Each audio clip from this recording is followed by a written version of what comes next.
Greetings. Oh, that's real good timing.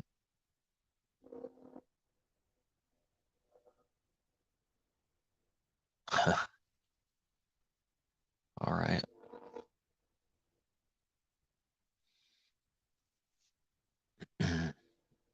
What did I put in the title? Something about it looking like the Father wants to destroy and destroy out of evil, like against you, you, to destroy someone, to destroy believers. And then to the enemies, he is against them for real. But this is for anyone that can hear that even for a believer, it seems like he is against his own people. The same against as in unbelievers, but it's not so. It just looks like that. It can look like that's very strongly and feel like that.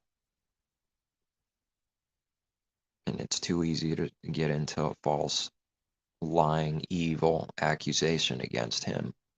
How much accusation does he take every day? How much does he put up with every day? No better way than to see this than to see it himself, doing it, to know what it is, to truly see what something is and learn it, than seeing it in self, doing it, failing it. And it does look like that. And that's beyond frustrating.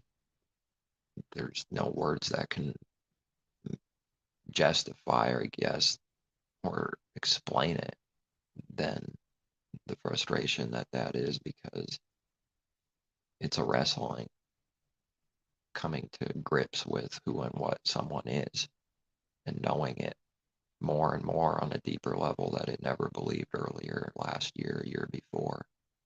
It never actually believed what it needs to believe tomorrow,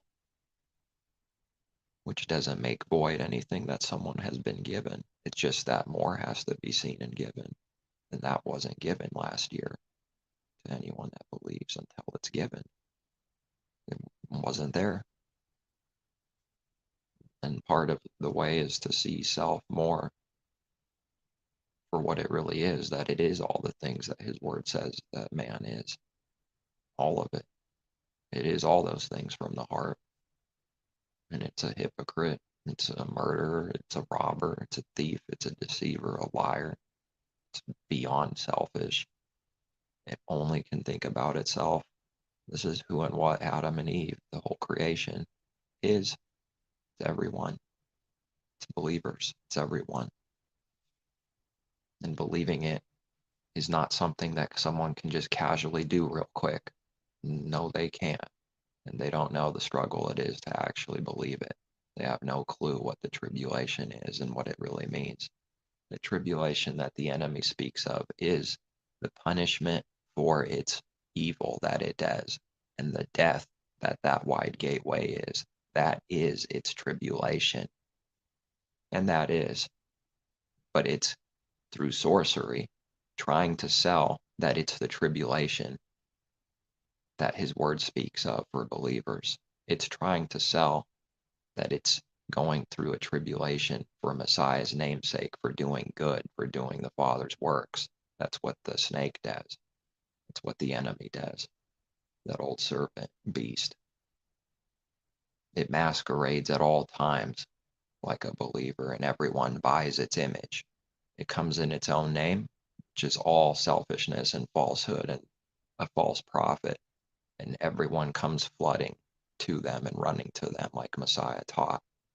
You come in your own name and everyone goes to you. But when Messiah comes in the Father's name, everyone runs away. And worse than that, wants to murder him, and did. And they did it in the heart long before they literally did it. And the real murder is in the heart. That's murder in heaven, is even just the murderous thought towards someone is murder. But that's not murder to murderers, because a murderer cannot never be a murderer. It's in a delusion and a deception it cannot come out of. It can never be what it really is. It cannot acknowledge that or see it about self ever at any time. It will do anything and everything before it actually does the real works from the heart and acknowledges what it did and what it is and what it's doing. It can't acknowledge it. Can't do it. There's no way. It's impossible with man. Can't do it. Save his mercy alone. Save being blinded by his light so that they could see that they were blind all along.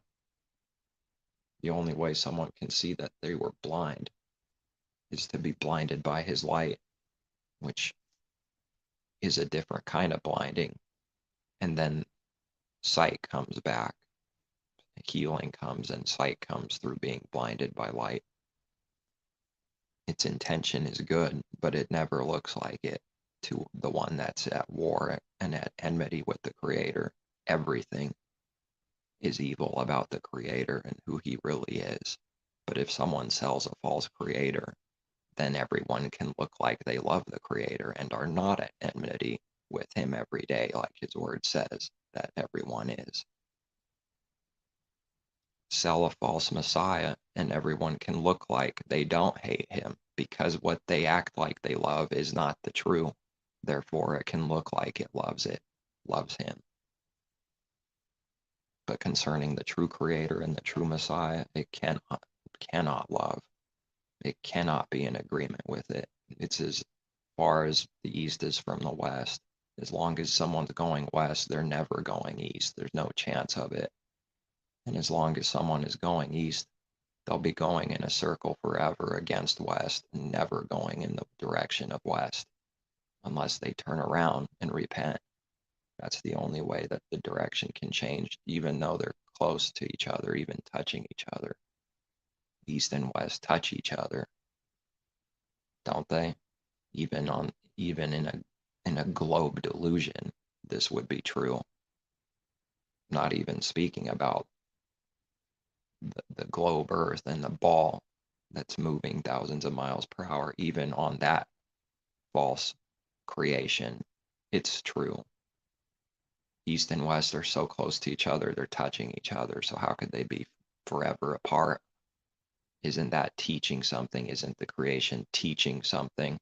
That it's never what it looks like. You cannot judge what something looks like ever. Every individual thing can never be judged that way, ever, at any time, ever. Every single thing cannot be judged that way. Will it be so that something is what it looks like? Yeah, that's going to happen, where something is what it looks like for real. It doesn't just look like it. It is what it looks like. That doesn't matter. And people can't see that. That doesn't matter. It doesn't matter that that's going to be so for this or that or however many things. It doesn't matter. Every individual thing can never be judged by what it looks like, ever. Not even once, never. The moment someone does that, they're doing the condemning judgment from their heart. They're already doing the evil, because there is no other door or way. There is no other way. If they're judging something by appearance and sound only, they are condemning someone from their heart for real already, because there is no other pathway. It's like seeing a maze and knowing the pathways that someone doesn't see, but you're looking from a bird's eye view and you know there's only one way, or there's no way. It's just an example. Let's say there is no way except the one true way. So then you say there is no other way, because you see how it works and you see the pathways and the possibilities. And there's only so many possibilities for any given thing. And most things, I would say, have very few possibilities, even though the wide gate, for example, fits everything in it. It is one simple thing, and it isn't actually 10 million different things. It's all the same. It looks like it's 10 billion different things, because that's how bad the divisions are, and that's how slightly different the outward appearance is from one thing to another. But what it's doing, what it means, what it is to go through that wide gate, and what that means is identical. It's one thing only. It's not 10 million. It just looks like it. And east is very far from west, but it's touching it. It doesn't matter that it's touching it. And man just will not hear these words. He just cannot believe it. Just won't believe it. Stiff-necked is true. Stiff-necked is right. That's what we read. He's very stiff-necked, Adam and Eve. Very, very stiff-necked and stubborn like a mule. Worse than a horse. Worse than a beast. It is the beast of beasts. Man, that's what man is. He works off of his instincts. He works off of his intuition. And what's the other word that's like starting with an I? Intuition, instincts. Not coming to mind right now, but the world talks about it a lot because it's speaking its worldly wisdom that it thinks is wise and unique, and as if it never has been spoken of before, when that's the only thing that's been ever spoken constantly from the beginning. It's been said 5 trillion times 5 trillion times another 5 trillion from the beginning. It's nothing new. Empty words that trick people into selling it for wisdom when there is no wisdom in it. It's empty and void. That's the first creation, darkness and void and empty with no laws. It's lawless. To be lawless is to be in darkness with zero control, zero order, zero law, zero stability, zero everything that's good. So then to be lawful is the most abominable thing to the natural man that there is, because what he is lawlessness. It's who and what he is. It's what darkness is. There's no light. There's no law concerning speaking of spiritual things. It does not do the Creator's law at all. It does not want to. It does not think about it. It's not in its mind. It's not in its heart ever. Any day of the week, any day of the month, any day of the year, it goes in one ear right out the other on a good day. And on a bad day, if it hears something true and good, it wants to go and slash someone up and destroy them for hearing it, for hearing the only truth that could save them, which is the Creator himself through Messiah, the only one that can save. It makes sure that it dies by casting out and continuing in sin, continuing in evil. It makes sure that it's going to be destroyed utterly. It wants that for itself. It's so confused in hypocrisy. It wants that for itself, and its works prove it. Every day the works prove it. And someone does evil to someone else, they want that person destroyed, but they also want themselves to be destroyed. If they really didn't want that, then they wouldn't do that evil towards someone. If they really wanted to have life, like we read of, the life we read of, then it would seek the Creator for doing good and not do that evil that it just did and will do again and again and again and again, over and over. A cycle that never ends. Kind of like creation itself teaching again, cycles that keep continuing. Evil cycles or good, but it wants evil cycles. It wants the bad to continue instead of the good to continue over and over again. Is cycling the problem?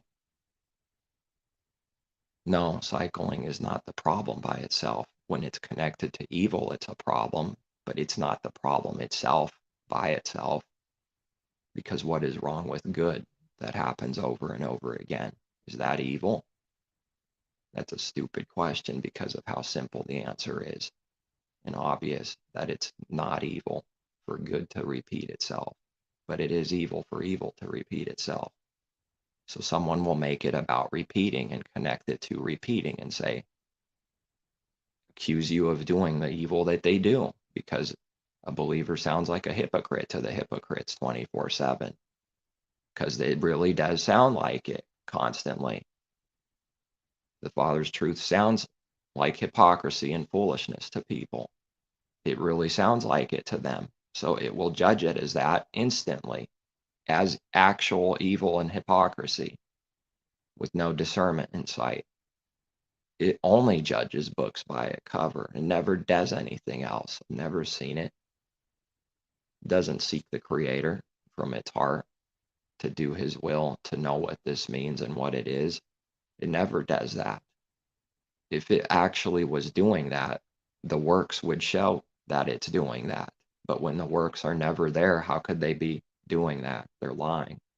Like we read, they're just a liar, lying like anybody else that's lying constantly every day, every month, every year, 10 billion times a year. How can someone know how much they lie when they don't believe they're ever lying? It gets that bad with the blinding and darkness that man thinks he's in control, that he has power. That's why he needs to want that power and control so badly, because he's out of control. It's a delusion to think otherwise for self. There is no control in sin. It's lawlessness. It's wrath. It's an explosion. It's unrest. It's everything that's evil, unstable, full of unrest and noise beyond noise, hasty beyond hasty, shaking within constantly, trying to hide it all the time, nervous, depressed, full of anxiety and unrest. A loud roaring lion, a busy street. It's thundering, it's storming constantly, it's loud, it's noisy, it's frightening, it's afraid. It's all these things that it never acknowledges, therefore it will never be healed, because the Father has never healed a single soul that lies to him and says, I'm not sick, I'm not diseased. Therefore, you're not sick and you're not diseased, and that's how he treats it. And this is foolishness to people. This is foolishness to this world.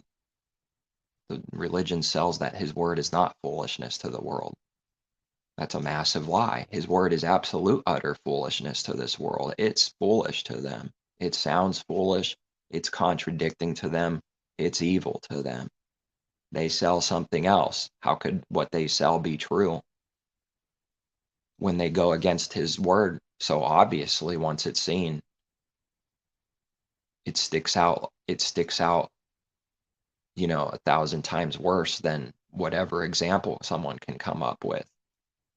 It sticks out so badly for what they sell that has nothing to do with truth. No one can just love his word, read it, and understand it. That's not possible. They're selling something that's not even possible. How could they be speaking truth? But they don't see how it's not possible. It doesn't even go any further to show how it's possible, to further explain what their doctrines really mean. They only do trickery on a surface level because that's where the cover is, on the surface, to cover their naked body on the outside, a thin cover. You will know someone's a deceiver if you can see the works of never being able to actually answer any questions, even enemies' questions. They don't answer. It's always a trick and a game right on the surface. It never goes any deeper because they can't go any deeper. They can't. And that's just out of truth. It's not because, oh, we're better, someone's better than them, we're just superior to them. This person's superior, this person's inferior. It has nothing to do with that. Nevertheless, it's just true. They literally can't. That's why I'm saying it, because they can't. It's just true. How could that be good to someone that it's true for? They have to hate this. They have to say this is evil, to just speak the truth, that they can't. They cannot do it. And they don't want to acknowledge they can. It's no different than a 5-year-old. It can't do the things it's claiming it can do. It just thinks it can, and its definition for what that is has nothing to do with what it actually is that the adult knows. So it's laughable to the adult that the kid boasts in pride. It must look real stupid to the father. It must look incredibly stupid, beyond foolish and shameful, to be in sin and rebellion and do all the things that man does and do all the things that he says towards him and bitterly curses him and blasphemes him day and night, like we read in Revelation and everywhere in his word, that they will do when the judgment gets hot on them, when the sun beams on them and burns them up. Well, they would have a cloud. They would have that.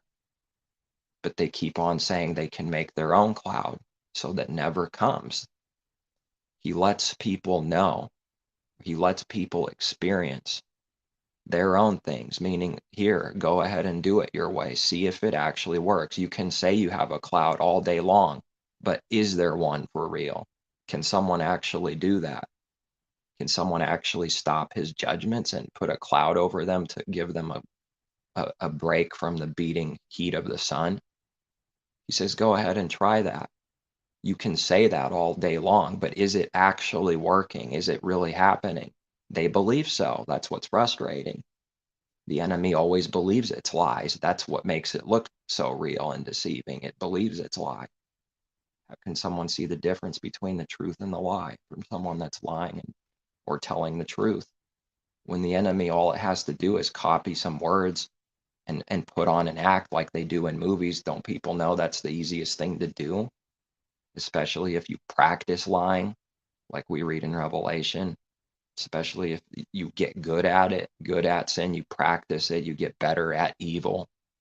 How good can man get at evil? Well, there's no limit to the bottomless pit of Gehenna, hell, the fire that burns that never stops because of all the corruption that's burning up. It's burning up and it's saying it's saved. It doesn't get more foolish than that.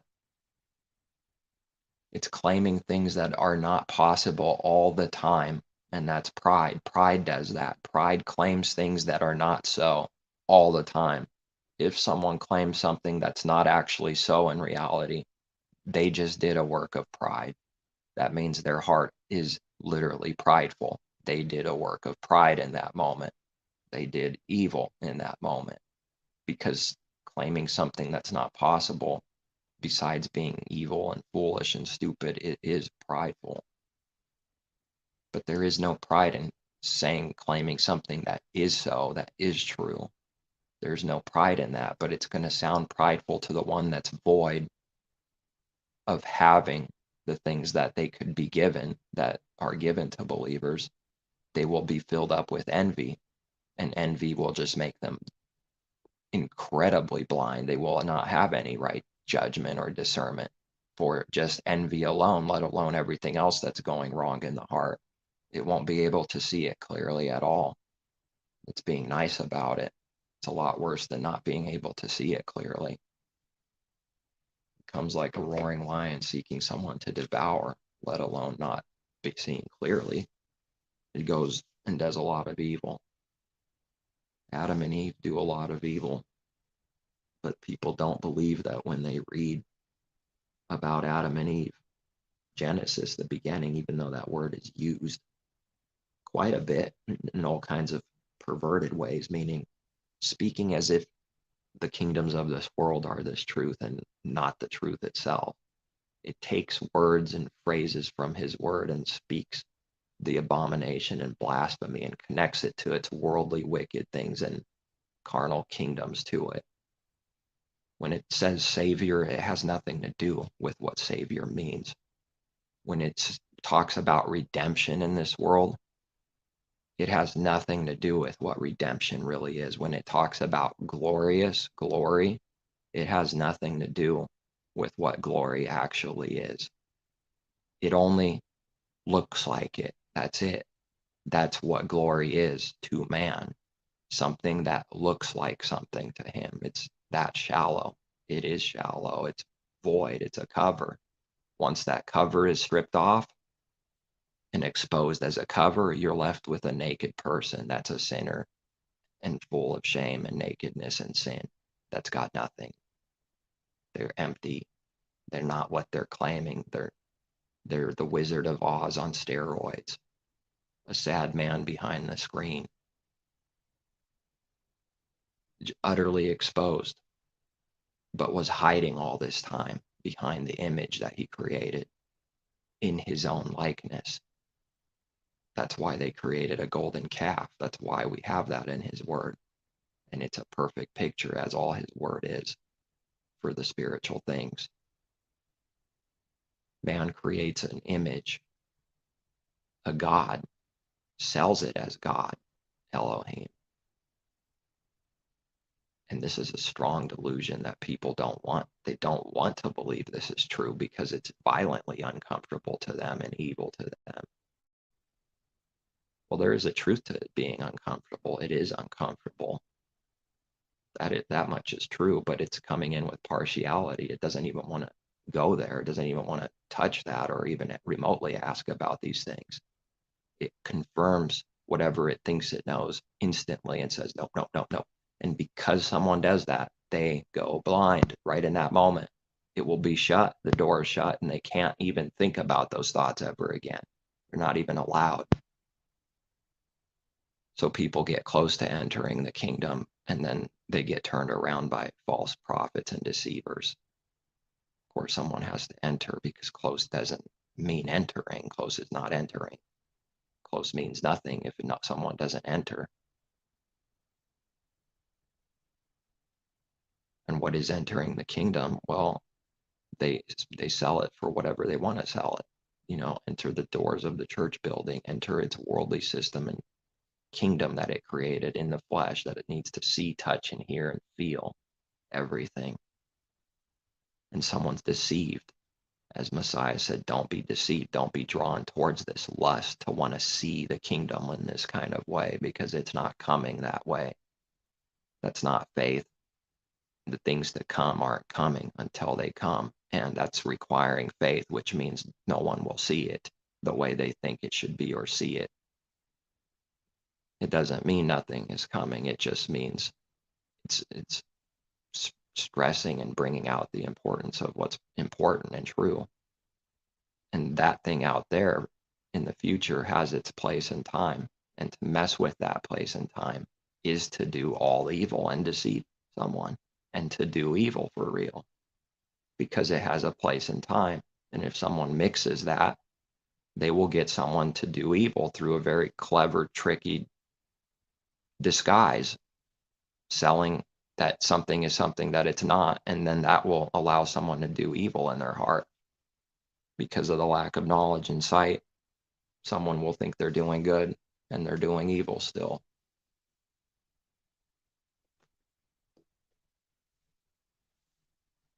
The way that man wants to see the kingdom is what they sell. That's why it sells so good, because the sin sells, because the flesh loves it.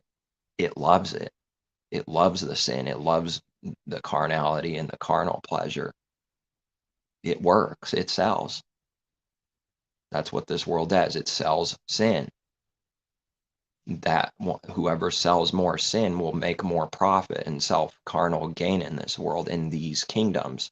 That's the carnal gain, instead of what money really is, valuable treasure from above. It seeks literal money and replaces that as the valuable thing, and now it becomes violently evil, because that's not what real treasure is. It never meant that at any time. But man believes that that lowly thing is the real thing, replacing it, becoming the truth, anti-Messiah, anti-creator. The thing that it talks about, carnality, it makes that to be the truth. As soon as that becomes the truth, whatever is true that must be given instantly can never be true for someone, because they already believe that false thing is the truth. And it's a simple thing, but to try to say it in words, it's frustrating because of the inability of man to see anything at all. It can't see. How do you see in darkness? How can anyone see without light? There's no light. There's no light in this world. It's just projected lights that make themselves look like lights, that never meant light to the Creator. That never meant light at any time. Literal light doesn't mean light. That's not the understanding of light. It points to the true light, and it can only be good if it points to the true light and is connected with the true light. That is its only purpose. So if it's has no real light in them within self, but it's projecting and selling a light, then that's garbage, because that's never what it meant. It's taking what light is, saying that it is light, replacing the truth, and suppressing it from people to keep what's real far away from someone's heart and mind. That's what their job is. It's what a deceiver's job is.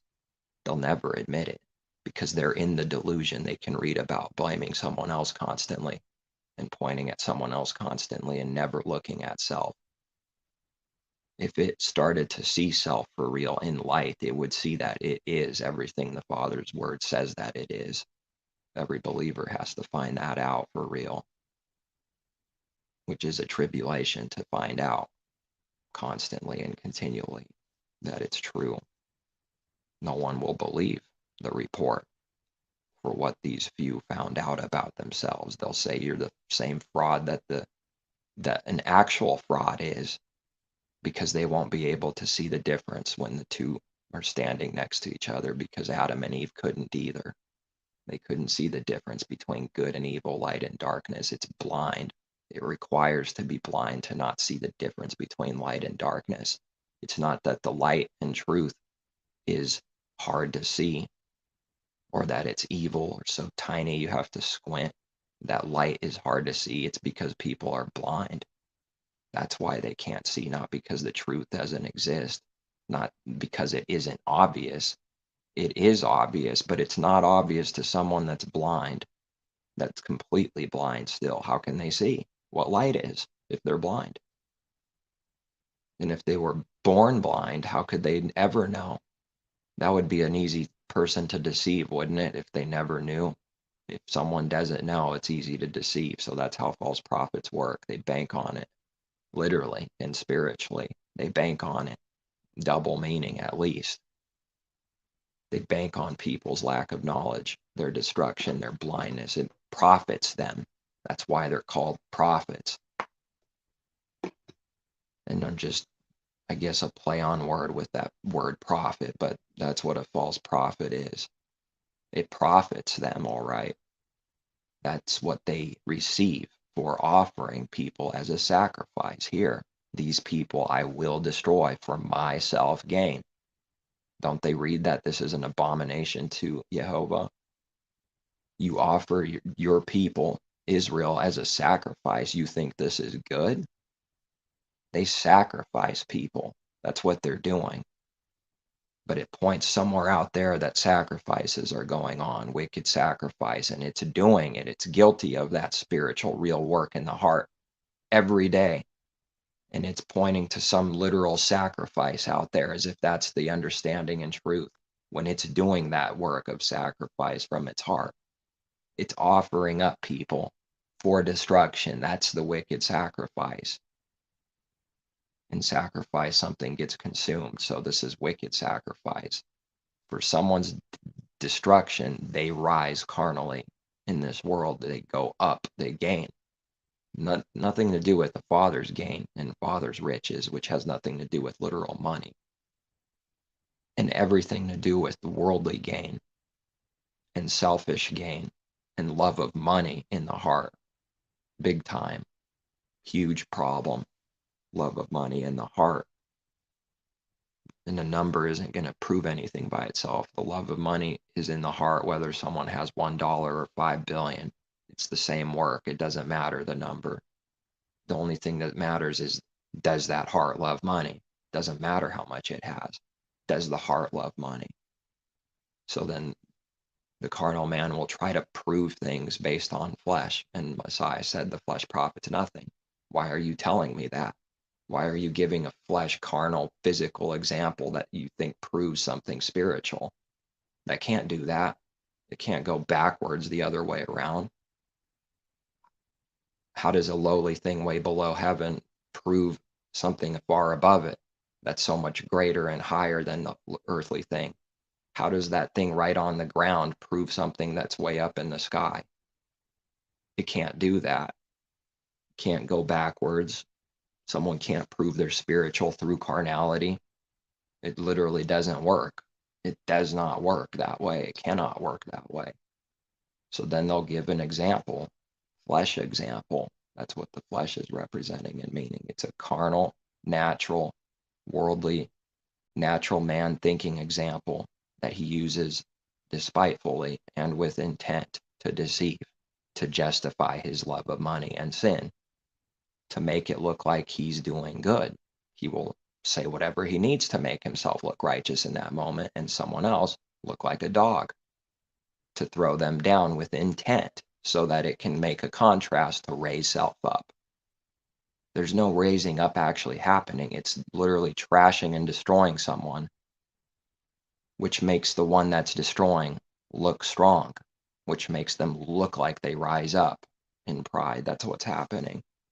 There is no rising up from the Father. This is the false rising up, which is pride, and not the true lifting up that they can read about, that the Father will lift up the humble and he'll bring down the prideful. All of them. All the prideful must come down. They must come crashing down, just like this world crashing down, like a giant snowball coming down a mountain, and it's not stopping, and it won't stop, and nobody's going to stop it, not even the Creator, because it's doomed and destined to crash. It is the truth. It is the prophecy. That's all it's ever been. But in the end, it will finally crash. But that's all it's been. And if something's end is the destruction and death and crashing, what was it on the way there? Was it ever life? If its end is literally in truth, meaning that it happens, it's not a lie, it's certain that the end is a crash. If that's so, and it's certain that the snowball will crash in the end at the bottom of the mountain, what was it the whole way there? It was nothing but destruction. It was being destroyed, and it's going to be destroyed. It's all true at the same time. It's destroying itself as it goes down, not up towards the Father. It goes down. And it's rolling, and it's getting heavier, and the heavy laden sins are getting heavier. And every second that passes by, it's more impossible to stop this ball of sin than it was yesterday. And someone delays. Messiah taught the delay, as Moses did carnally first, but Messiah spiritually taught the delay. And we read about the delay. We read about the delay with Moses. What happened when there's a little bit of delay? Everyone starts creating false gods and worshiping them as God Almighty, a golden calf. Moses comes down and he's angry. What does he find? What did Messiah say he would find?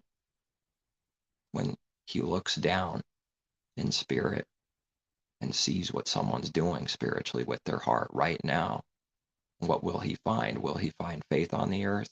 He asks a question, a rhetorical question. Will he find faith on the earth? Well, did Moses? There's the answer. The answer to Moses is the same answer. But first the natural, then the spiritual. First Moses, then Messiah. First the old man, then the new man. And not the spiritual first, but the natural, we read, the apostle says. Not the spiritual first, but the natural first. Because the reverse cannot be so. It's just like the earthly, lowly things cannot prove heavenly things, because it's on the bottom. It doesn't go like that. Doing the heavenly work proves the real thing, and you can look down at its type, but you can't go the other way and say, I'm doing this earthly thing, which proves I'm doing the heavenly thing. It doesn't work like that. It can't work like that. It doesn't.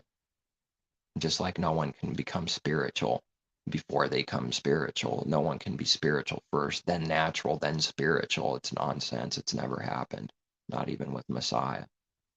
Because everyone has to learn and grow. And we read Messiah learned through suffering, which they don't believe at all. They think the Father is a deceiver because they're deceivers. When he says learn, that's deceiving. That's a deception to them. It doesn't actually mean learn. They don't believe it. They can't believe it. It doesn't actually mean learn, which is learning what you didn't know. They call him a deceiver and they blaspheme his name daily, constantly. They do not believe in their heart that Messiah learned through suffering. No, they don't. And they can't with those doctrines and all those lies. There is no possible way to actually believe this in the heart and see it, that he learned through suffering. Cannot believe it if the false thing is in the way. It has to go. It has to come out. There's no other way. It's got to go. If that false thing is there, you cannot believe the truth. You can say it all day long. You cannot say that you actually believe Messiah learned. So now you're going to have to twist the definition of learning if questioned, if exposed. If asked, do you believe Messiah learned? Do you believe God learned something? God man on earth learned through suffering and was killed by man. God, the creator, was killed. You know, they're going to have to try to weasel their way out of it spiritually and play sleight of hand magician tricks and try to get the subject to be about you when it's not about self being better than anyone. It's about the truth. It's not about self at all, but it needs to make it about self because it's in trouble. It's in sin. It's getting caught. Knows it somewhere inside and cannot acknowledge it. Let the fire burn. Let it burn up the chaff and let it burn up the wicked, because there is no good in Adam. It needs to burn. There's no good in him. It is ultimately for Adam's good to burn and die. But he has to experience the judgment, the righteous judgment of the Creator through sin, through rebellion. This can be shown that he's a righteous judge that is proving that he hates sin by not justifying sin, not accepting it, not allowing it to slip by unnoticed without any judgment, without any consequence and punishment for evil. So then when someone, what will they say? That evil should be rewarded? See, there's no way around his truth. The moment someone does evil and speaks out of evil, he's a hypocrite. All you have to do is ask the hypocrite a right question, and he will not be able to answer it. That's how you know that that's a liar trying to speak back to the truth, and it can't. So it will walk away a liar and leave it all at the table, a bunch of lies that it never solved or fixed or answered. And then it goes out and thinks that the lies are still true, that it never answered. But it tells itself that it did answer it. And then they believe the lie that they answered it, because the Father sends a strong delusion so that they believe the lie, so that they can be judged, so that his power can be seen, that man is nothing and the Creator is everything. So that everything man doesn't believe is actually happening right in front of his face, and he can't see it, won't see it, doesn't want to see it. He's being judged right back to his face when he does evil, and it's being shown to him right to his face, and he cannot see it. It's like someone doing something right in front of you and then saying, nope, it's not real, it doesn't exist. It's that blind and stupid. If someone can't see, where is the proof for all these judgments, all his power? How is it the enemy sees when we read that they can't see? What will someone do? They'll just be filled up with wrath, with no answers. They'll just be filled up with pride and wrath, angry every day at the righteous and good. Not that there is anyone righteous and good of themselves, but nevertheless, through the truth, we do read about the righteous. And we know that's being spoken through the Father's righteousness and not apart from that ever at any time. It's always that. If someone's called righteous, that's the understanding and truth and teaching, that it's not self-righteousness. Nevertheless, someone can be called righteous, knowing and understanding it's not their own righteousness, which an enemy will never be able to believe or understand because they don't have his righteousness working in them, because it's an actual reality and not a bunch of religious words. They don't have what a believer is speaking about at all. They don't have anything given to them, real things you can see and touch, spiritually speaking. But the picture would be here's some real things you can hold. Here, hold this. See it, look at it, touch it, see it. Take a look at it, study it. And someone goes, it's not real. And the other person doesn't have that thing. How on earth can they know what they're talking about for what they've never had or seen? That's why Messiah says we know what we speak of, knowing where we come from and where we go, whereas darkness doesn't know where it comes from, and it doesn't know where it's going, which is death and a big pit called Gehenna, the destruction, the death. It doesn't realize and know it's going there, and it doesn't know where it's coming from. It doesn't know it comes from Adam. It doesn't believe it's a sinner for real.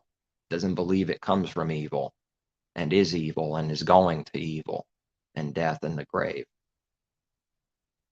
But anyone born from above comes from the Father, going back to the Father, knowing where they come from and where they go.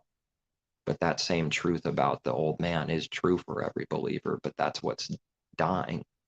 That's what's covered for real by his covering and forgiveness, something the enemy won't be able to believe. That's happening for a few. It won't be able to believe it. All they've ever seen was the fake cover everywhere around them, and they say, you're a fraud, and I'm calling you out for your dumb cover, because it's speaking about its own self. That's what it does still. It cannot comprehend anything else than what it does itself.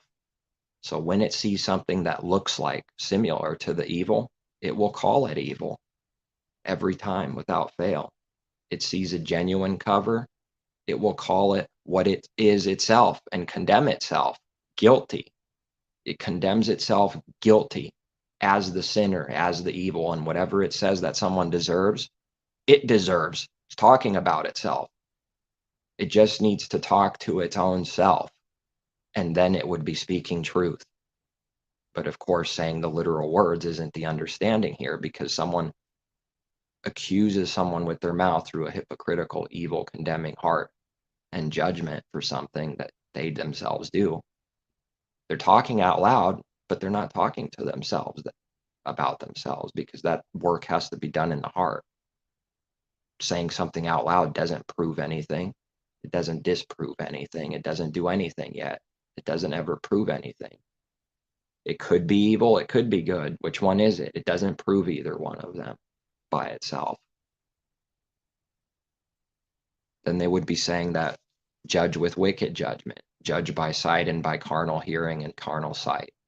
The Messiah said, judge with righteous judgment. Don't judge by appearances.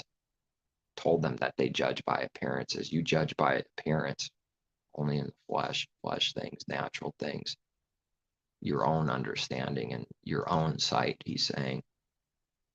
And what do we read about someone that believes they're wise in their own eyes? They actually believe they themselves, who and what Adam that old man is, they believe that is wise. What do we read about that nobody believes, save a few? About, I believe in Proverbs and elsewhere, teachings about this constantly throughout his word that don't have to say the words exactly the same way to be saying the same thing and teaching the same thing. There's more hope for a fool than someone who's wise in his own eyes. It's pretty strong. That's real strong. There's more hope for a fool. Do fools actually have hope? No. So this is a contrast to show how bad it is, how evil and stupid it is. Impossible.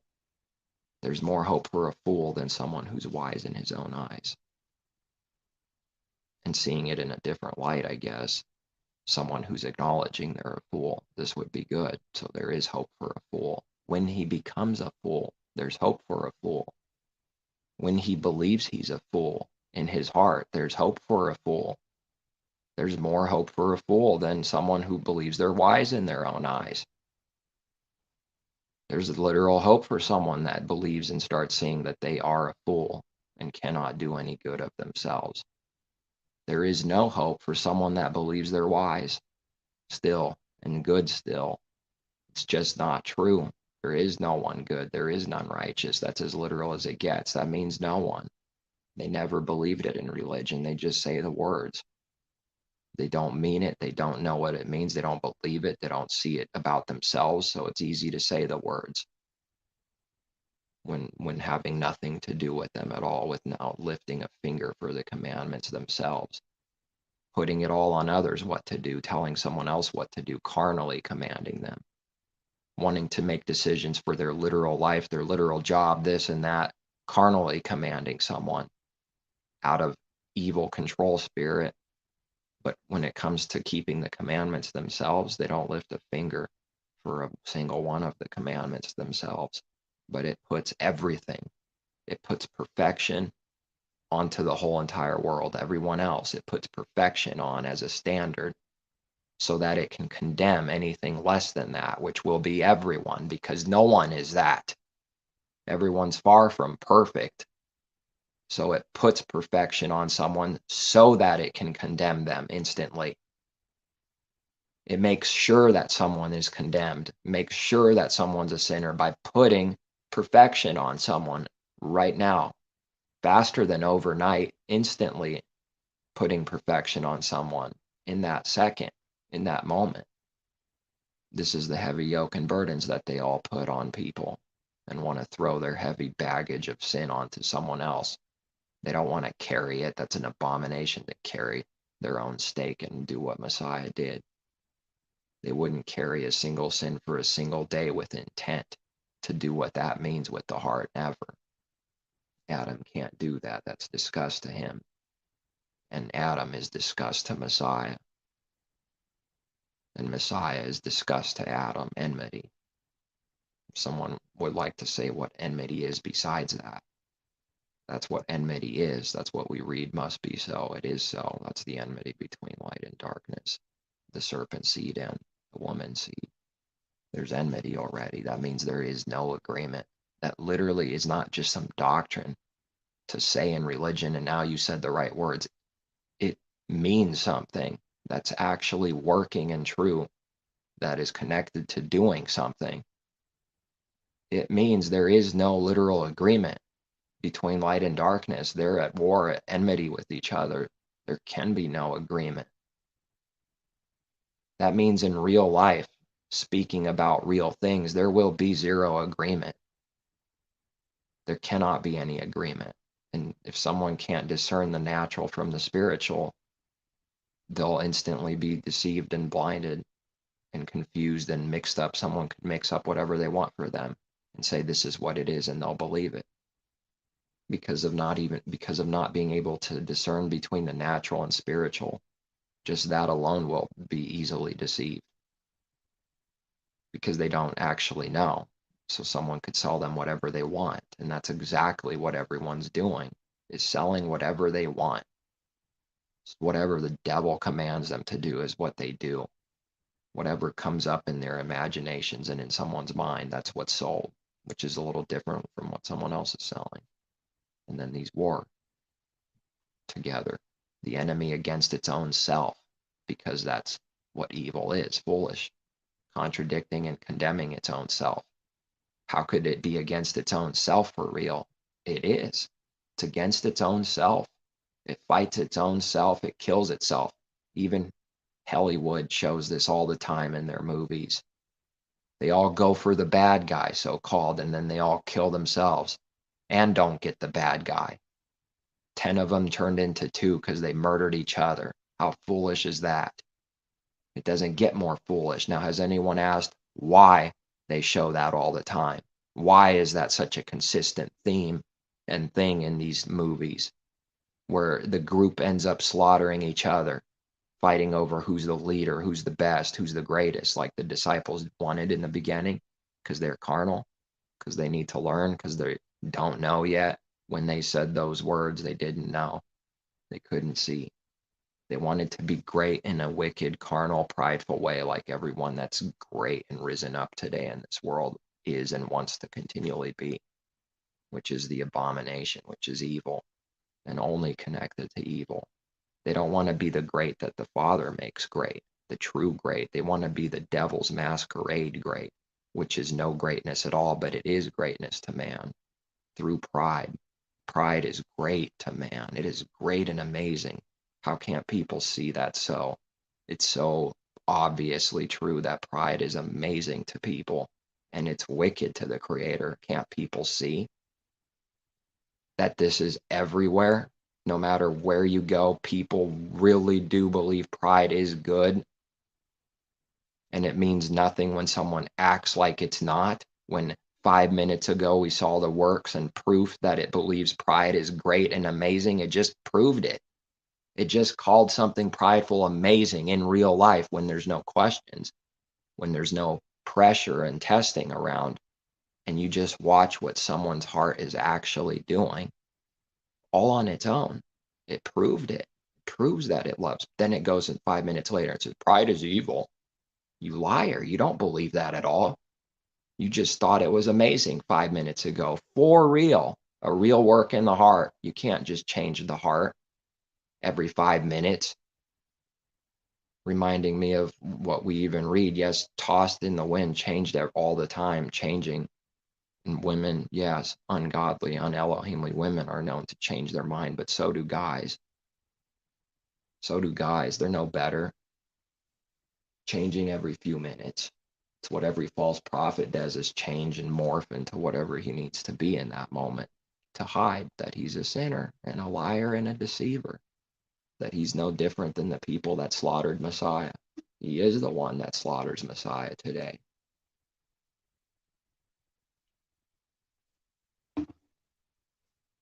They got a kingdom to protect. They got kingdoms to protect.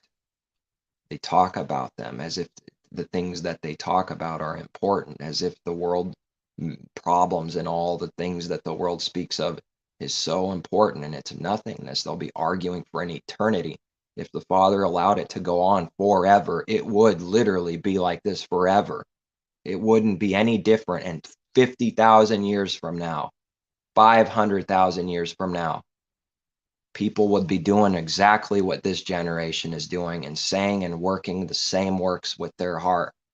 They would be creating all the systems about making the world a better place, changing it, going green. All of it would be the same. None of it would be any different. None. If anything, it would just be even worse somehow even worse. But it would be all that it ever was all over again, because it doesn't learn from the previous generation at all, like we read in Ecclesiastes. It doesn't. Whatever was done will be done again.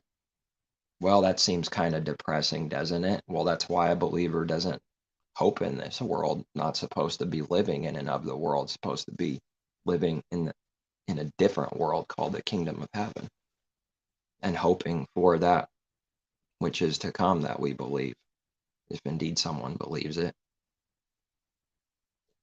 Knowing that this world's passing away and knowing that it's true is knowing something about it passing away constantly and believing it will pass away is the truth on this.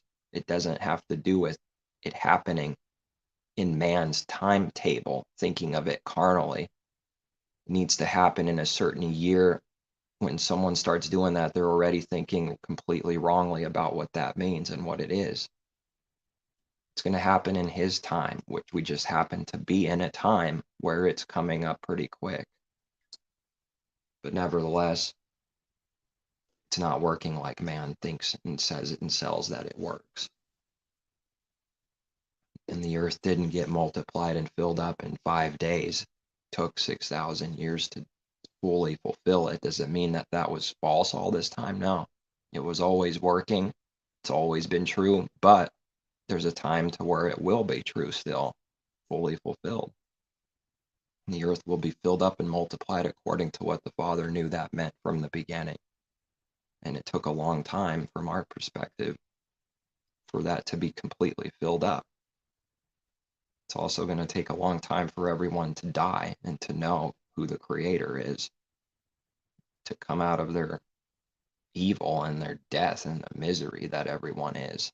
Everyone has to go through the judgment, through the lake of fire, and know the truth, because the Father doesn't do evil. He doesn't do partiality. If one person knows the truth and must know it, everyone must know it. It's just not happening when man says it's happening in his created carnal timetable. And if it doesn't happen within his timetable, It must not be so. I'm God. Doesn't that sound like a rebellious child?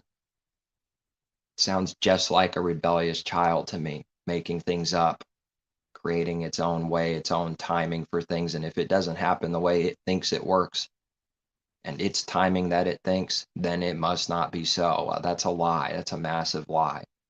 It's it's working exactly the opposite of what people think and say in religion and what they do with this doctrine of hell.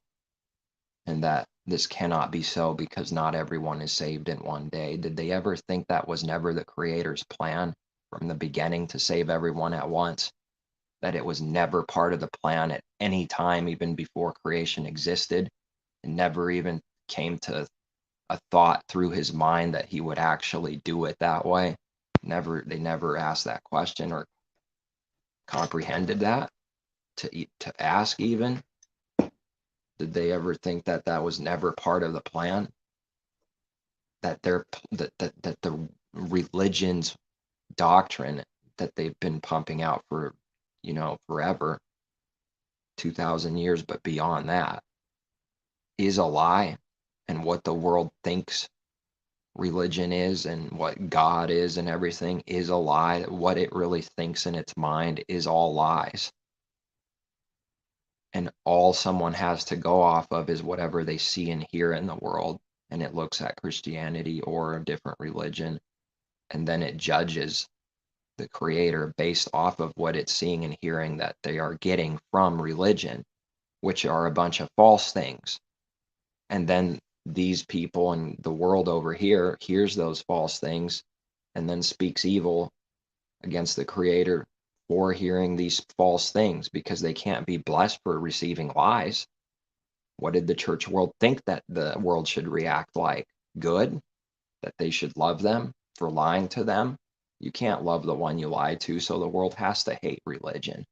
The world has to be at enmity and war with religion. It has to be greatly offended because it doesn't know either, but it acts like it knows, but it has no actual answer. It can expose religion, but what is its truth? What does it do every day? What does it believe? What does it actually know in the heart? It has no replacement. It has nothing, but it's offended at religion and is at enmity with religion. But does it have an answer for itself? What, atheist? No creator? That's getting to the same level of foolishness as the doctrine of hell. Of course, one is more evil from what I can see than the other, but the foolishness is pretty great for both of them. It doesn't answer anything, and they know it. And once again, what man requires is not possible or happening because the Father's perfectly consistent. He never lies, and he's not going to bend to some rebellious child saying, you better do it like this or else. He doesn't care about that, doesn't do anything to him. He can only imagine that it's laughable to him that someone thinks that they can make the Creator move or something.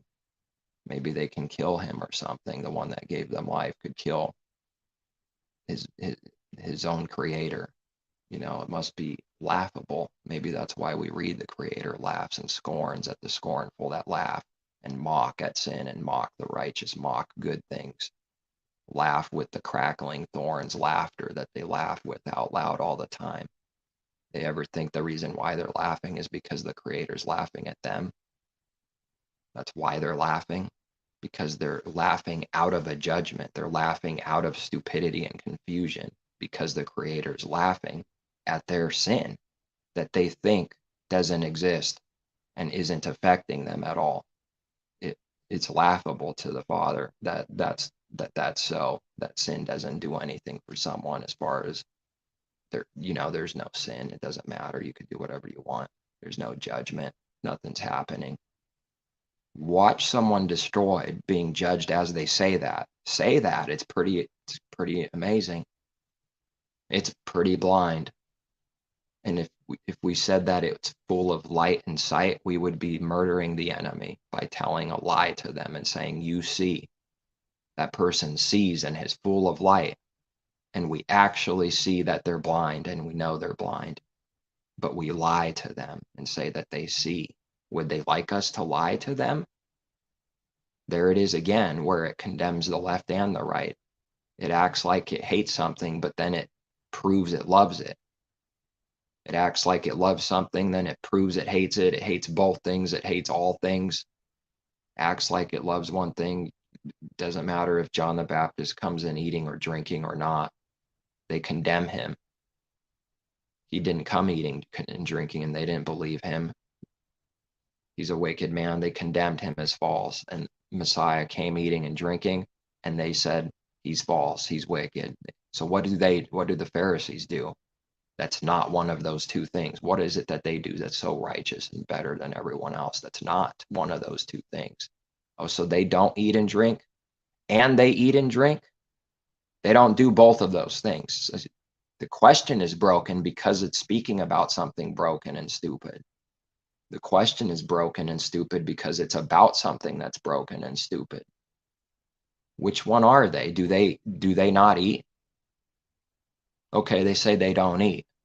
They don't eat and drink. They're not whatever. They don't even take a sip of wine or whatever, and their diet is strict. And they condemn that. What about the other side? Okay, they do eat and drink. Well, they condemn that too. They condemn both things, which means they condemn themselves. That's all man does, is condemn himself. He condemns himself. Everyone's done it. And not just once.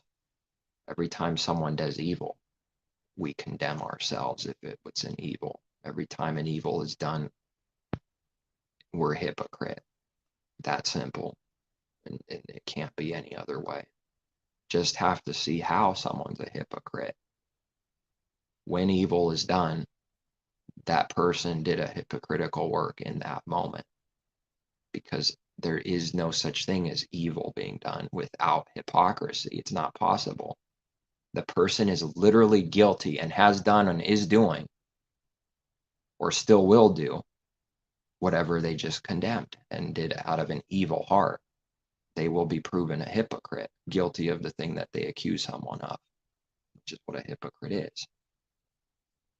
So believers have to stop doing this wicked, condemning judgment, knowing we're not better, but also knowing that we have to overcome the evil.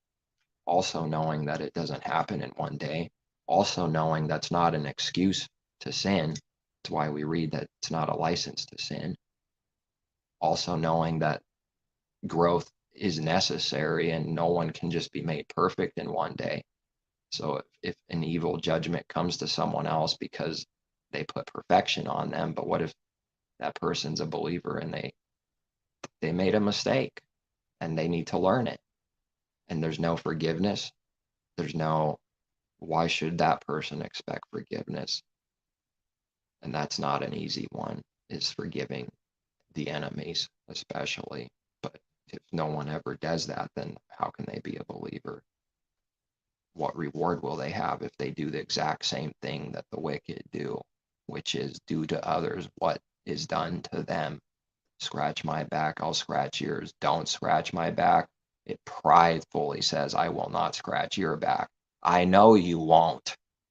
Say it again more pridefully next time. You will. You will. That's the world's wisdom. Messiah says there's no reward for that. There's zero reward for doing what the tax collector and the sinner does. Messiah doesn't say sinner out of hypocrisy and pride. He says it out of truth. And that's all the difference in the world, to see the two different things, good and evil. When he says the righteous, he's not speaking out of a prideful, self-righteous leader of religion when they use the word righteous man. That's a whole different thing than when Messiah says righteous. He knows no one is righteous. He's speaking out of truth. The prideful hypocrite speaks out of actually believing that self is righteous. And it's just going to say, no, I didn't. That's what it'll do all the time for all sin. No, I didn't. And it believes it can get away with that because it's constantly hiding in the dark, and it's counting on that darkness for no one being able to see it. They forgot one thing, though. They forgot one thing. Light exposes darkness, and it doesn't matter. What they're thinking isn't working. It's not happening how they're thinking in reality. It's not working. If a light bulb comes near to darkness, it sees everything that the darkness is doing, and it's nothing prideful about it. It's not evil. That itself is not evil. But tearing someone's clothes off and pointing the finger is evil. That's the false exposing someone. That's making yourself look like you are light exposing darkness. That's what the wicked do. What reward will someone get for doing what everyone in the whole world does constantly? Nothing. That's not true light exposing anything and any sin. It's actual evil done to someone, creating a contrast between them and how great they are versus the one they just trashed. That contrast creates a false light and raises them up in people's minds. That's because that's what people will see. When someone goes and says something and everyone, some, I don't know, just some catchphrase, just some diss back to someone, and everyone goes, ooh, oh, oh, it's just all words, empty words. It's just cowards playing a word game back and forth and not doing anything real ever at any time. The crowd will see the lie and believe the lie. That's the frustrating evil thing that's just so untrue. They will believe the image of the beast. They will believe that false light is a true light. They will believe the one that claims to be light and isn't. But what if that light in you is darkness? They will believe that false light is the true light, and they will believe the true lights are false, just like they did with Messiah. You have to be blind. The Pharisees were blind. How could they believe in him, in the one that they murdered and literally killed even? That's not belief. That's far from belief and what belief means in his word, and not what man makes up what belief means in just a religious term. That's far from what belief means. That's about as far as it can possibly get to even kill, destroy the light. That's far from belief in the light. Messiah said to believe in the light while it's near, lest it goes away and never see it again and go back into utter darkness the rest of someone's life. That if someone is a light or someone's walking around a light, to believe in the light while it's near, because it's not likely coming back if it goes away. Well, it won't, because light, what does light have to do with darkness? It's not going to come back, not in this life. That would be a good taking advantage without any evil intent, taking advantage of the time instead of the evil taking advantage of time, which is, I need to get as much riches for myself as possible. Time's running out. The apostles uses this for good, which is the first thing. The second thing is the copy, the imitator, the fake thing, the thing that's not real, the evil. That there's not much time left. Take advantage of the time for good. But then there's the evil way that man already knows about, taking advantage of time, because time is money. It has nothing to do with what the good is of that.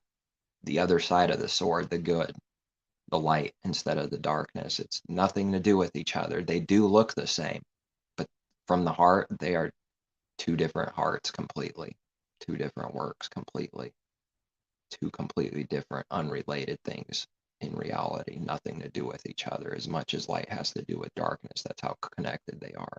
They only look similar for an image created to look similar, to trick someone into thinking that evil is good and good is evil.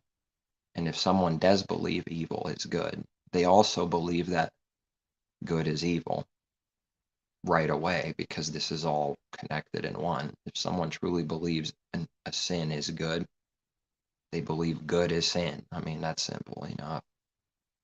It's true the other way around like that. They believe both. Maybe that's why we read both and not just one.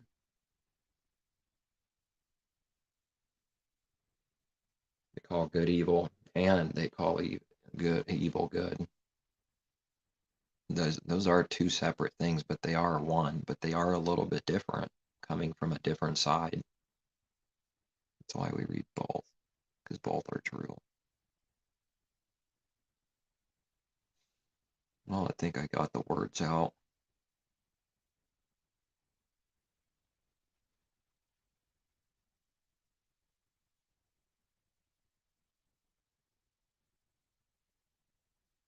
Looks are incredibly deceiving. Looks are for the purpose of deceiving. It's not just like, oh, looks are deceiving. Looks are deceiving, period, all the time. It's what it is. Looks are for deceiving. In this world, it is.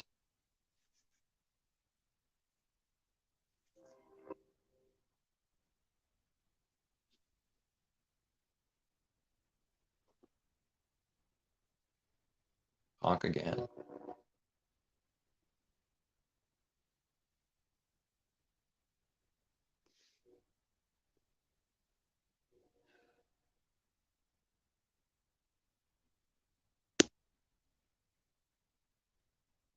People hope in the world. You could see their hope in the world. This is not good because they're hoping in death.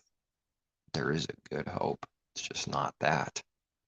It's not hoping in people and man's creation in this world. It's always headed for destruction.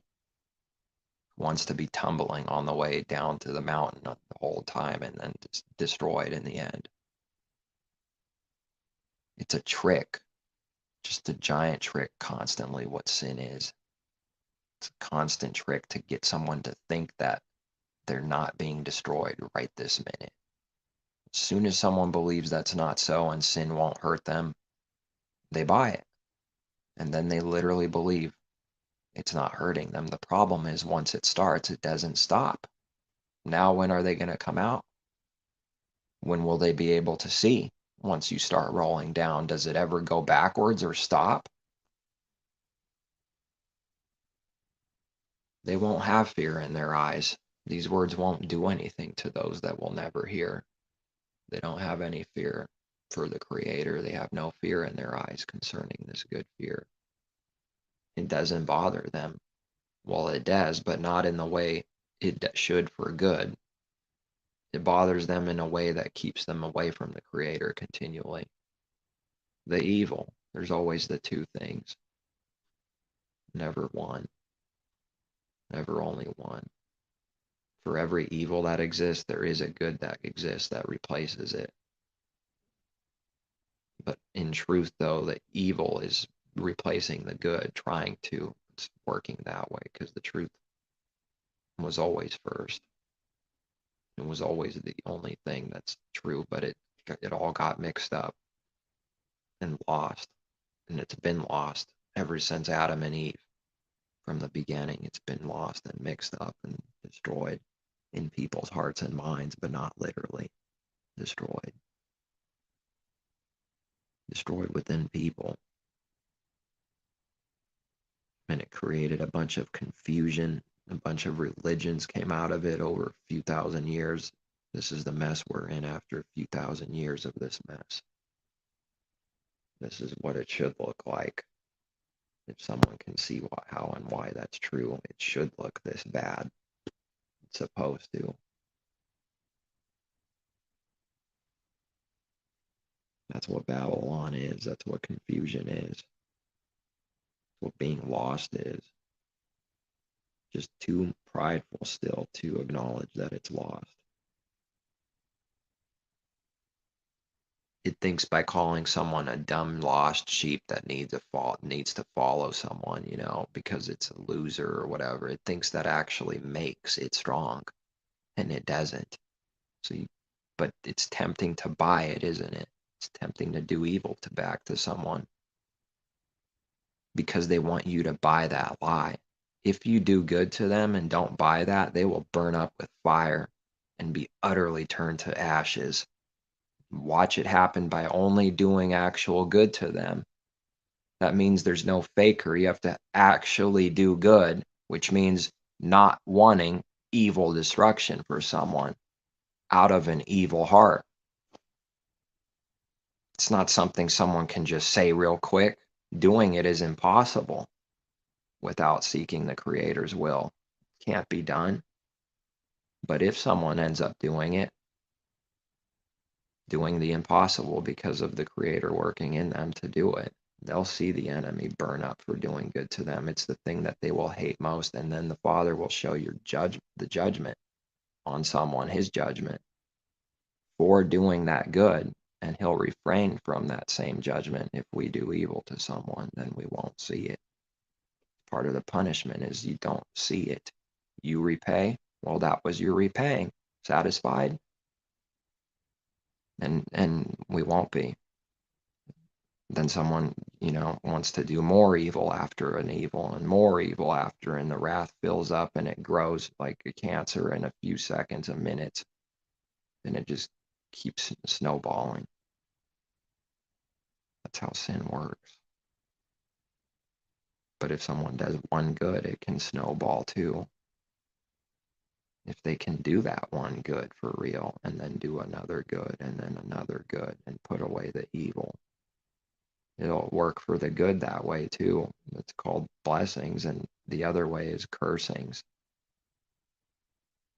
No one in the world believes they're cursed because of sin, because of a lot of evil that it's done. Otherwise, they would be receiving blessings like they can read. But who believes that? It's going to chalk it up to some coincidence, to this, to that. It didn't eat the right food or whatever. It's going to blame someone else or something, a product. It's never going to talk about sin, is it? It's never going to talk about all the evil it's done from its evil heart and deceitful heart that we read about, that the heart is wicked and desperately deceitful and wicked. It's desperate to do evil.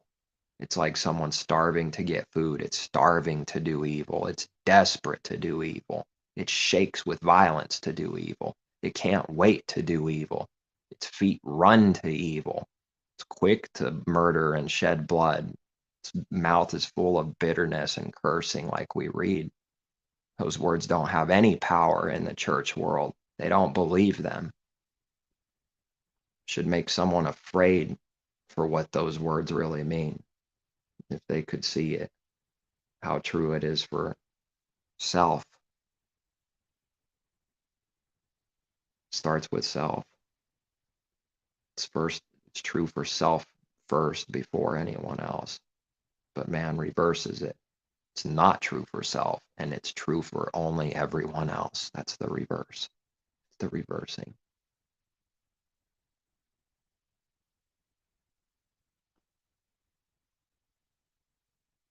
There is a narrow way. Not many will believe, not many believe, but for the few that do, well, they will see his judgments that the world literally doesn't believe in, that they don't believe in. That means their heart, their mind really doesn't believe it, and we can't expect them to. I mean, they're going to speak out of whatever it is that they are, which is unbelief, which is confusion, which is no understanding. And to expect anything else, to really expect it for real, is evil, because it's not even possible. It's a fine line with everything. To walk for any given truth, to walk that fine, narrow little way, one step to the left or right and you fall. So narrow. That's why it's hard to see, because it's so narrow. It's like trying to find a fishing line in the sky. That's what someone has to walk on. That's the Creator's way, a fishing line in the sky that you have to find and walk on. How will someone find it? Themselves.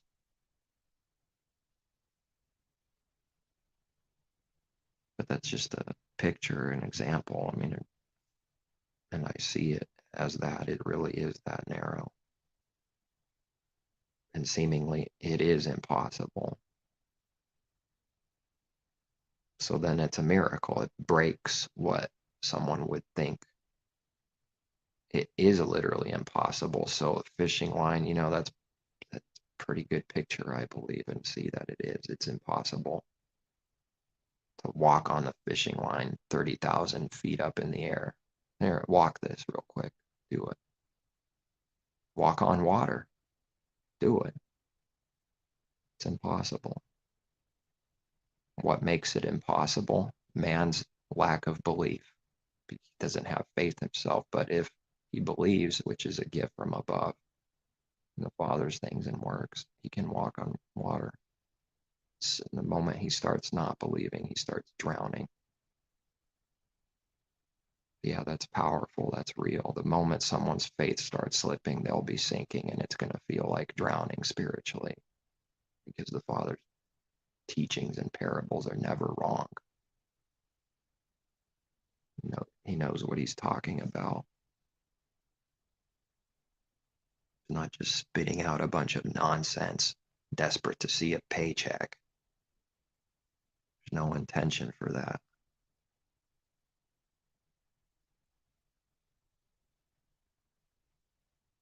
Moment one of the disciples starts doubting, he starts sinking.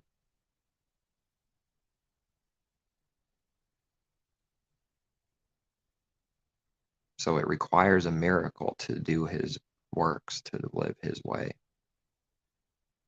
It requires a constant miracle, which is a constant proof to a believer. And it is a real proof, but it won't be proof to an unbeliever. It won't. To say it will is just a massive lie. It won't.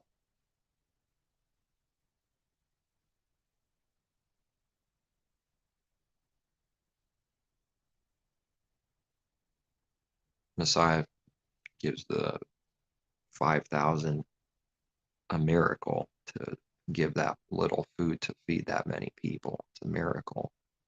It's not possible with man. It's not possible naturally. But he did it through a miracle.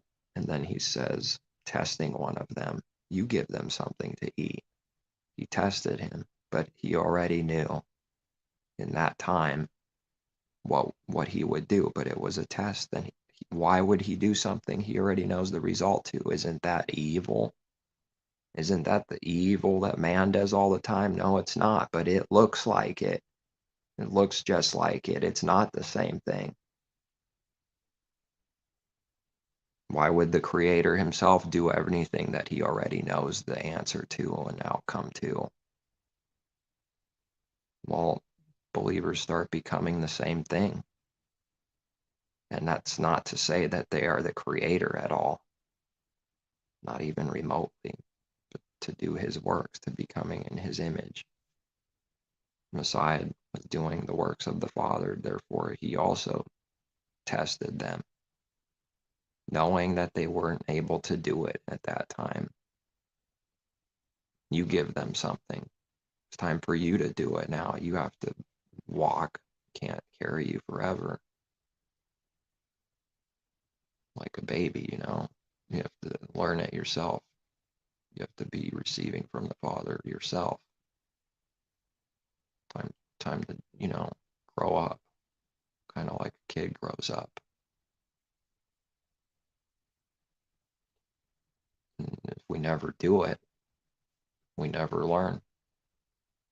If we never actually do it ourselves, we never learn, and yet it's his work working in us to do it. That's sure going to look like the same thing as someone that doesn't do any of the Father's works. It looks like a person doing works. It's going to look the same without any discernment and sight. For everything, it's like this.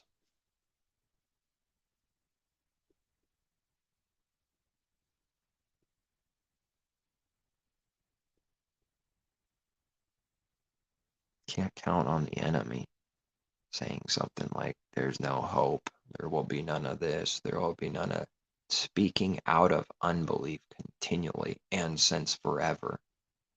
How can someone hear those words and think that they have power and that they're true and that they even matter? Because lies don't really, in truth, they don't even matter. It's nothingness. It's worthless lies.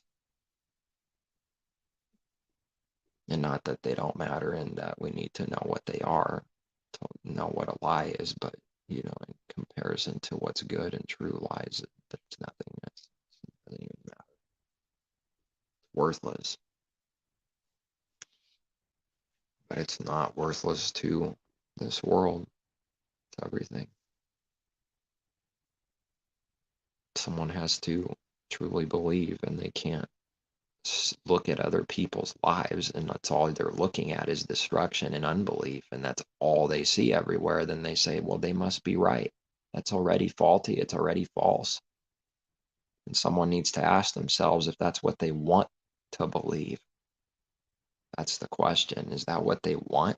Do they want that to be so that they can say there's no hope, there is no way, so that they excuse themselves in hope that there's no way, saying there's no way?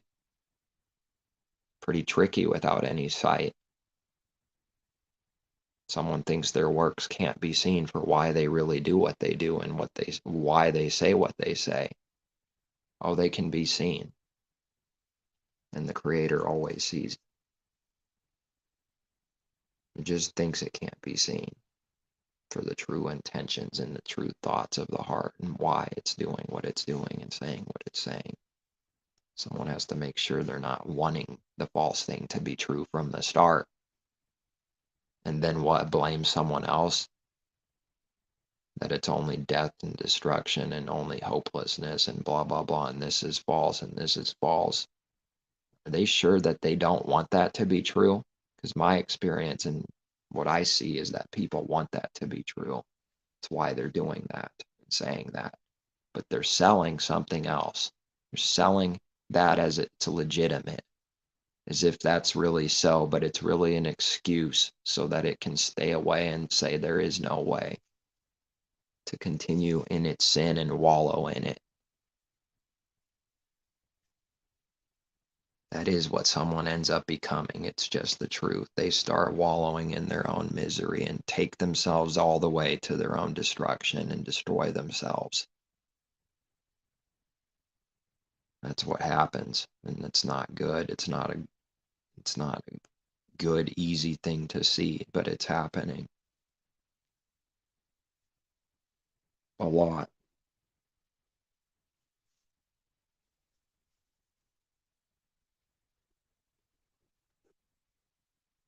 Some light people must be. Well, so they believe and think they are. False lights, wandering stars, reserved in the darkness to the age, and there's no escape. It's already true and has begun already right now. People are reserved in the darkness. They're stuck in it. They can't come out. And the Father will judge them, and there is no escape.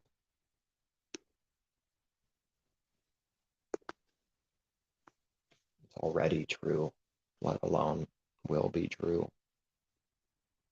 They speak as if it's not true, nothing to do with now, and something to come in the future someday where people will be thrown in literal darkness and while burning forever, and it has nothing to do with who the Father is, nothing to do with his judgments now or to come, speaking blasphemy and evil.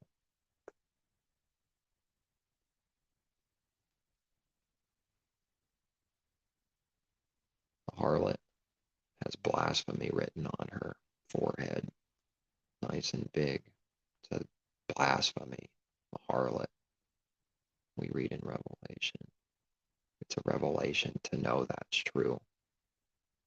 It's a revelation to see what the religion, what the harlot really is.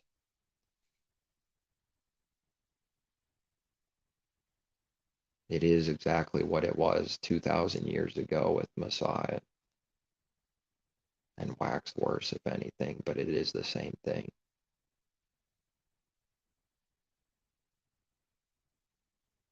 There's no limit to how blind someone can get. There's no limit. It can get so bad it's beyond comprehending. So stupid, so frustrating, so incredibly nasty and gross. There's just no limit to that bottomless pit. No limits. Maybe that's what people mean when they put stickers, no limits. There's no limit to their sin. And they're proud of it. What no limits? What no limits? There's no reality to that. It lives in a world of law, of the Creator's creation. There's limits everywhere, and it cannot break them. No limits. That's pride speaking, no limits. It can just go above and beyond forever. No limits. It's very limited. It's extraordinarily limited. It's even stuck in a cage in its own sin. It's so limited. It's limiting itself by saying there's no limit. That's why it's stuck in the cage, because it says there's no limit. It's limited for saying that. If it would acknowledge the truth, then it would be risen up.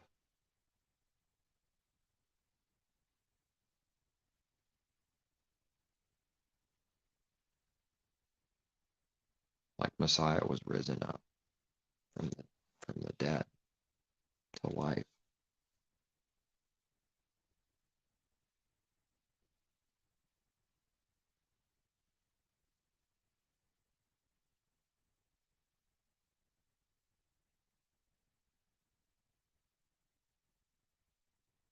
Messiah taught to fear the Creator. He taught his word, of course. Fear him, fear the one that can destroy body and soul in Gehenna.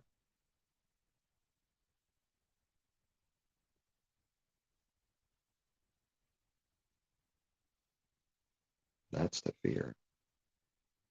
It's a command to fear him. But they have no fear in their eyes. That's a command for someone that believes to fear him.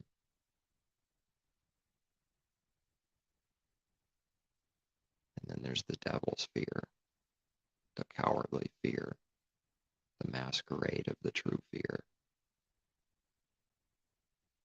That's why the world says no fear, because it's only in fear. It's trying to hide that it's in cowardly fear. It fears death like nothing else. It's lying when it says it's got no fear. It's lying from its heart out of its mouth and teeth daily. It's why it says no fear and makes an image and sells an image so that the image is believed. Once the image is believed, no one will suspect that they're cowards in fear. There was nothing wrong with acknowledging fear. In fact, that's the only truth to acknowledge it. The sin is to not acknowledge it. And it's like that for every other sin in existence. Just like that. The sin is to not acknowledge it. It's not sin to be that.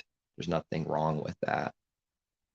The sin is pride that goes against that in rebellion and then turns from that way and goes against his way and keeps getting worse and worse.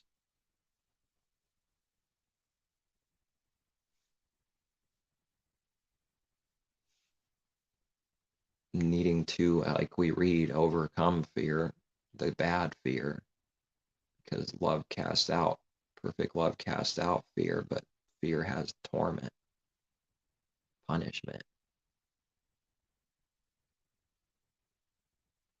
The Father is love. He's not in the fear that man is in. They can project that onto him all they want. Can only project what it is onto others and on the Creator himself. They can't comprehend what they are not yet at all. They cannot comprehend who he is and that he's not in any fear like they are every day. And more ways than one, this fear is working, more ways than one, in many different examples. It can be proven that man is in fear pretty easily and simply. And anybody can see they won't have to look very far to find it, even in themselves. That has to be overcome.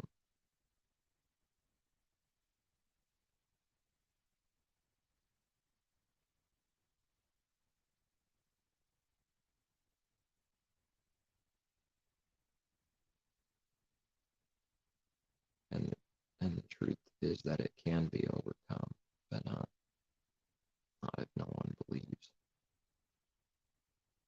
Can't if someone doesn't believe.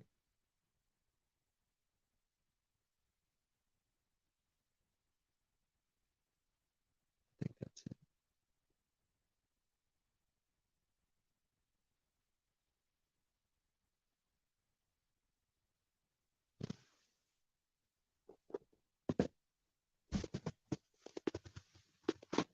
See where we open up here.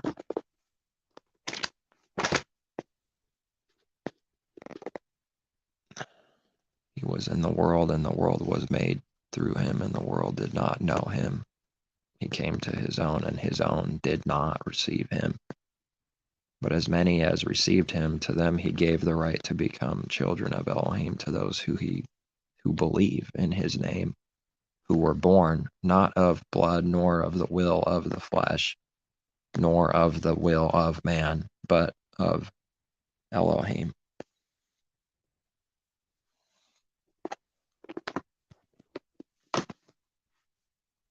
Please take care, seek truth from above.